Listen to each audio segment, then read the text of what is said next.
को इतना डेंट किया कि आज तक मलबे उठा रहा है, इस पर एक बार भी चर्चा नहीं की त्रिपाठी जी आपने। ओके कौशल जी 30 सेकंड आपके, फिर मैं दूसरे मेहमानों के पास जा रहा हूं। कौशल जी प्लीज। अनुराग जी पहले तो मैं क्लियर कर दूं, मुझे ये जानना नहीं है कि हमारे देश में कितने सैनिक शहीद हुए, बिल्कुल नहीं जानना। मैं देश की सेना के साथ खड़ा हूं और देश की सेना के साथ रहूंगा। ये भारतीय जनता पार्टी की पॉलिसी है। भारतीय जनता पार्टी ने कभी ये जानने की कोशिश नहीं की कि हमारी सेना का क्या नुकसान हुआ। भारतीय जनता पार्टी जब भी युद्ध हुआ है हमेशा विपक्ष के साथ कंधे से कंधा मिलाकर खड़ी हुई है और कभी उन्होंने कोई सवाल नहीं उठाया।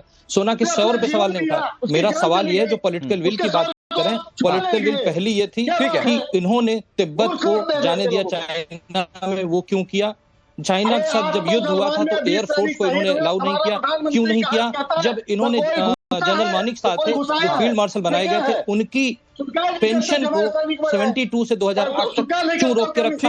इन्होंने चाइना युद्ध के बाद 18 सेनापतियों को बाईपास करते हुए ठीक है, अब आप लोगों को दूसरे मेहमानों को सुनना चाहिए। और भी बहुत तरह के सवाल है, मुझे लगता है कि अब उस पर भी चर्चा होनी चाहिए। ये पॉलिटिकल सवाल मैं पूछ रहा हूं, मैं सेना पे कोई सवाल। ठीक है कौशल कांत जी, आपके सवाल संदीप त्रिपाठी जी ने नोट कर लिए, वो उसका जवाब देंगे। पॉलिटिकल विल पावर की बात तो खैर मुझे लगता है कि सरकार कुछ कहे ना कहे, वो हो सकता है पॉलिटिसाइज्ड हो, पॉलिटिकली इन्फ्लुएंस्ड हो, लेकिन सेना ने कह दिया तो सवाल की गुंजाइश रह जाती है। क्या ये बड़ा सवाल है? सही है जवाब भाई, थोड़ा सा वेट कर लीजिए। ठीक है, अभी इस चर्चा में सारी बातें पॉलिटिकल हुई, लेकिन पीके श्रीवास्तव सर थोड़ा सा आप ये बताइए दर्शकों को कि ये अभी जो विपक्ष सवाल उठा रहा है ये कितना एग्जिस्ट करते हैं? क्या जो सवाल उठाए गए विपक्ष की ओर से संसद के सत्र में और सेना की जो प्रेस कॉन्फ्रेंस हुई उनमें, क्या उन सवालों के जवाब नहीं मिले? और ये सवाल उठाना कितना वाजिब है? अनुराग, मैं राजनीतिक पहलू पर बिल्कुल नहीं जाऊंगा, बिकॉज वो मेरा न तो क्षेत्र है और न वो मेरे लिए अप्रोप्रिएट है। मैं आपको इतना बताऊंगा कि ये जो ऑप सिंदूर हुआ था, ऑप सिंदूर में जिस तरह की सफलता हमें मिली है, उसके लिए हर भारतीय नागरिक को अपने ऊपर गर्व करना चाहिए। ये उनके गर्व की बात है, क्योंकि इस तरह की सफलता इतने कम दिनों में मिलना बहुत मुश्किल होती है। एक बात मैं और बताना चाहता हूं कि हर चीज जो है, जो प्रोफेशनल आर्मी होती है, एयरफोर्स होती है, नेवी होती है, प्रोफेशनल आर्म फोर्सेस जो है वो एक प्रिंसिपल्स के हिसाब से अपनी लड़ाई लड़ते हैं। उससे पहला ये शब्द आता हमेशा पॉलिटिकल विल, और वहां सिलेक्शन होता है, your selection and maintenance of them. ये पहली चीज होती है, उसको उस एम को एग्जीक्यूट करना सेना का अपना हिस्सा होता है। जो ये लड़ाई हुई वो मल्टी डोमेन ऑपरेशंस था, उसमें से 3 सेनाएं तो दिख रही थी, लेकिन जो आपकी स्पेस की जो स्पेस पावर है, जो आपकी इलेक्ट्रॉनिक वॉरफेयर की पावर है, जो आपकी साइबर पावर है, वो उतनी विजिबल नहीं थी, जो सामने नहीं आई, मगर वो शक्तियां बहुत मजबूत थी। और उनकी वजह से हमने जो दिखाया दुश्मन को कि इतने, देखिए कभी भी कोई सरेंडर करता है तो असिमेट्री होती है उसमें। सरेंडर करने वाला आप देख रहे हैं कि रशिया और यूक्रेन का वॉर अनवरत चलता जा रहा है। इजराइल एंड ईरान में भी कोई शांति नहीं आ रही, वो तीनों हुती, हिजबुल्ला और हमस मिलकर के अभी भी उत्पात मचाए हुए हैं। तो जब कोई अगर आपके सामने प्रपोज करता है कि आप अब हम नहीं लड़ सकते, सीज फायर की बात है, तो हमारा सिलेक्शन ऑफ एम क्या था? हमारा सिलेक्शन ऑफ एम था प्यूनिटिव स्ट्राइक। ये सबको, सारे राष्ट्र को विदित था। और प्यूनिटिव स्ट्राइक ऐसी कि अगर आप जाके हमें मार करके, हमारे निर्दोष नागरिकों को मार करके आप जाके छिप जाते हैं पाकिस्तानी आर्मी के पीछे, ISI के पीछे, तो अब वो सेफ हेवन आपके लिए नहीं है। तो मुद्दा ये था, वहां स्ट्राइक की गई। जब एस्केलेशन हुआ, हमने एस्केलेटरी लैडर को डोमिनेट किया। और जो वायुसेना प्रमुख ने बताया है अभी, मुझे एक तरह से हल्का सा दुख भी हुआ कि वायुसेना प्रमुख को यह बताना पड़ा और कि हमने क्या किया और कैसे किया, क्योंकि शायद मन में एक सारे जो हमारे नागरिक थे द्वेलित थे कि हमने और क्यों नहीं मारा। क्योंकि और क्यों नहीं मारा, एक हमारा वो शायद इस वक्त फुल फ्लेश वॉर करने का कोई हमारा टाइम नहीं था। अगर ऐसी वॉर आप शुरू करते हैं तो आपने टाइम से शुरू करते हैं, उसको एक्सकेलेट नहीं करते। श्रीवास्तव सर, लास्ट क्योंकि उसमें आपकी ऑर्बिट ट्रैजेक्टरी रहती है, उसमें मैं बात नहीं जाऊंगा। कोई सवाल एक आम नागरिक के तौर पर इस ऑपरेशन सिंदूर को लेकर क्या कोई सवाल एग्जिस्ट करता है एक आम नागरिक के रूप में, या फिर सारे सवाल सिर्फ राजनीति के उठ रहे हैं? देखिए अनुराग, सवालों के जवाब मिल गए हैं, लेकिन सवालों में तोड़ मोड़ करने की, जो आपने बिल्कुल सीधा सवाल पूछा, मैं उसका सीधा जवाब देता हूं। सीधा जवाब यह है कि चाहे 62 की लड़ाई हुई हो, चाहे 71 की लड़ाई हुई हो, चाहे 65 की हो, कभी भी हमने अपने फाइल्स को फुल्ली डिक्लासिफाई नहीं किया है। कोई भी जाके गूगल करके देख सकता है, क्योंकि वो किसी भी देश के हित में नहीं होता है। वेरी ट्रू सर, एग्जैक्टली मैं यही पढ़कर आया था। ये नहीं बताया जाता और ये सरकारें तो खास तौर पर डिस्क्लोज नहीं करती हैं।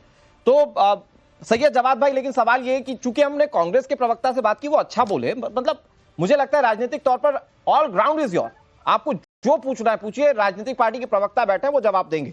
लेकिन ये कहना कि नहीं सरकार कह रही है तो हम नहीं मानेंगे, अच्छा सरकार ने जवाब दे दिया तो कह रहे हैं कि सरकार ये जवाब नहीं दे रही जो हमें चाहिए, और फिर उसके बाद सेना जवाब दे रही तो बोले ये क्यों जवाब दे रहे, सरकार क्यों नहीं दे रही। भाई आपको मतलब जवाबों से है ना, वो सरकार दे रही है जवाब या सेना दे रही है। शायद आपके सवालों के जवाब मिल जाए तो उस पर संतुष्ट हो जाना चाहिए, सवालों के शायद जवाब मिलने के सवाल खत्म हो जाते हैं। सही है जवाब भाई।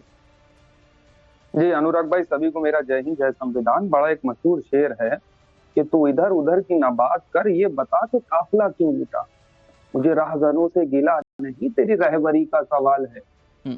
हम सेना के ऊपर कोई सवाल नहीं खड़े करते। हम जानते हैं हमारे देश की सेना बहुत महान सेना है और हमेशा उसने अपने शौर्य का प्रतीक जो है वो पूरे विश्व पटल पे रखा है। अब तो सवाल और गहरा हो गया अनुराग भाई, अब तो सवाल पूछना लोकतंत्र में बहुत जरूरी हो गया है जी। इस गंभीरता को समझिएगा, देश के सामने रखना जा रहा हूं। हाँ, प्लीज। हमारे यही सवाल का जवाब अगर सदन के अंदर जो आज हमारे एयर चीफ मार्शल साहब कह रहे हैं, इसका सवाल का जवाब तो खुद सरकार को देना चाहिए। हमारी लोकतंत्र का मंदिर है, चर्चा हुई, आदरणीय प्रधानमंत्री जी 1 घंटा 1.5 घंटा बोलते रहे। क्या हमारी विदेश नीति इन्फ्लुएंस हो रही है अमेरिका से? नहीं तो ये मुझे लगता है सही है जवाब भाई, बहुत लंबा स्पीच था, हो सकता है आप सुन ना पाए हो, लेकिन प्रधानमंत्री ने बहुत क्लियर किया, तमाम संबंधित मंत्रियों ने क्लियर किया कि there is no influence of any other नेता ऑफ द वर्ल्ड। अरे यही तो कह रहे हैं हम कि डोनाल्ड ट्रंप झूठा शख्स है। हाँ। वो झूठ बोलता है। हाँ। उसने ये स्टेटमेंट दिया था और उसका स्टेटमेंट आने के बाद तब हमारी तरफ से आया कि सीज फायर हुआ है, ये तो क्लियर है, इसमें कोई डाउट नहीं, कोई झूठ नहीं। अरे भाई तो नहीं तो सही है जवाब भाई, सही है जवाब भाई, थोड़ा फैक्चुअली अगर बात करेंगे तो इस जंग में अकेला भारत तो लड़ नहीं रहा था, दूसरा पक्ष पाकिस्तान का था। पाकिस्तान अमेरिका का कैसे पिछलग्गू बना हुआ ये तो छिपा नहीं है। अगर वो बता दें कि हम सीज फायर के लिए डिमांड कर रहे हैं और ट्रम्प आकर अपना श्रेय लेने की कोशिश करें, गलत कह रहे हैं, तो इसमें भारत की क्या गलती है? आप गलत कह रहे हैं। मैं आपको करेक्ट कर दूं, आप गलत कह दीजिए। अच्छा करेक्ट। पाकिस्तान और चाइना आपस में मिल करके भारत से लड़ रहे थे। हाँ। जो टेक्नोलॉजी वो यूज कर रहा था PL-15 मिसाइल, J-10C। अरे नहीं देखिए, अरे सही है जवाब भाई, मुझे लगता है आप पढ़े लिखे व्यक्ति तो आप ये समझते होंगे कि ग्लोबल ट्रेड का मतलब क्या होता है, एम्यूनिशन खरीदने और हथियार खरीदने का मतलब क्या होता है। भारत ने फ्रांस से हथियार खरीदे तो क्या फ्रांस भारत के साथ था? क्या भारत ने रशिया से खरीदे तो क्या इस जंग में रशिया को आप मानते हैं कि वो भारत के साथ खड़ा था? एम्यूनिशन खरीदने का मतलब ये थोड़ी होता है कि वो देश साथ में खड़ा है। दो मैं ये मानता हूं कि पाकिस्तान और चाइना साथ साथ थे, इसमें कोई दो राय नहीं। आप तो सेना के ऊपर सवाल खड़े लगातार इनडायरेक्ट वे में, आपको खुद ही नहीं पता चल रहा है कि आप सेना के ऊपर सवाल खड़े कर रहे हैं। आप ये कहना चाह रहे हैं F-16 जो हमने मार गिराया है वो किसका है? F-16 कहां से हमने लिया था? और फ्रांस, हम राफेल यूज कर रहे हैं तो हमारे राफेल ने F-16 को मार गिराया। You mean to say that आप यही कहना चाह रहे हैं? J-10C जो चाइनीज टेक्नोलॉजी जो रियल टाइम डेटा यूज कर रहा होता पाकिस्तान, ये तो सबको पता है। तो यानी चाइना के सही जवाब भाई, कई बार आप सुनते नहीं और सिर्फ बोल देते हैं वो जो आपको कहना होता है। सही है जवाब भाई, सुनिए ना, सही है जवाब, एक मिनट सुनिए ना। ऐसा है कि मैं ना सेना के खिलाफ, आपके हंसने से कुछ नहीं होगा। आपकी ये जो हंसी है ये कई डिबेट्स में आप ऐसे हंसते रहते हैं, आप इससे कुछ होता नहीं है। इससे आप एक बार जाकर देखिएगा कि आप किस तरह से दिखते हैं हंसते हुए। तो सिंपल सी चीज ये है कि मैंने बात की ग्लोबल ट्रेड की, जिस देश को जहां से लगता है वो हथियार खरीदता है, और मैं इस बात पे भी एग्री करता हूं कि चाइना पाकिस्तान के साथ था, लेकिन अमेरिका कैसे आज पाकिस्तान का साथ दे रहा है ये किसी से छिपा नहीं है। तो भाई हो सकता है कि भाई जिस वक्त वहां के पाकिस्तान के DGMO ने भारत से पेशकश की कि भाई हम बहुत मार खा चुके और अब बस बंद कर दीजिए। हो सकता है उस वक्त वो अमेरिका के सामने भी गिड़गिड़ाया हो। ये पाकिस्तान की हमेशा से यही नीति रही है।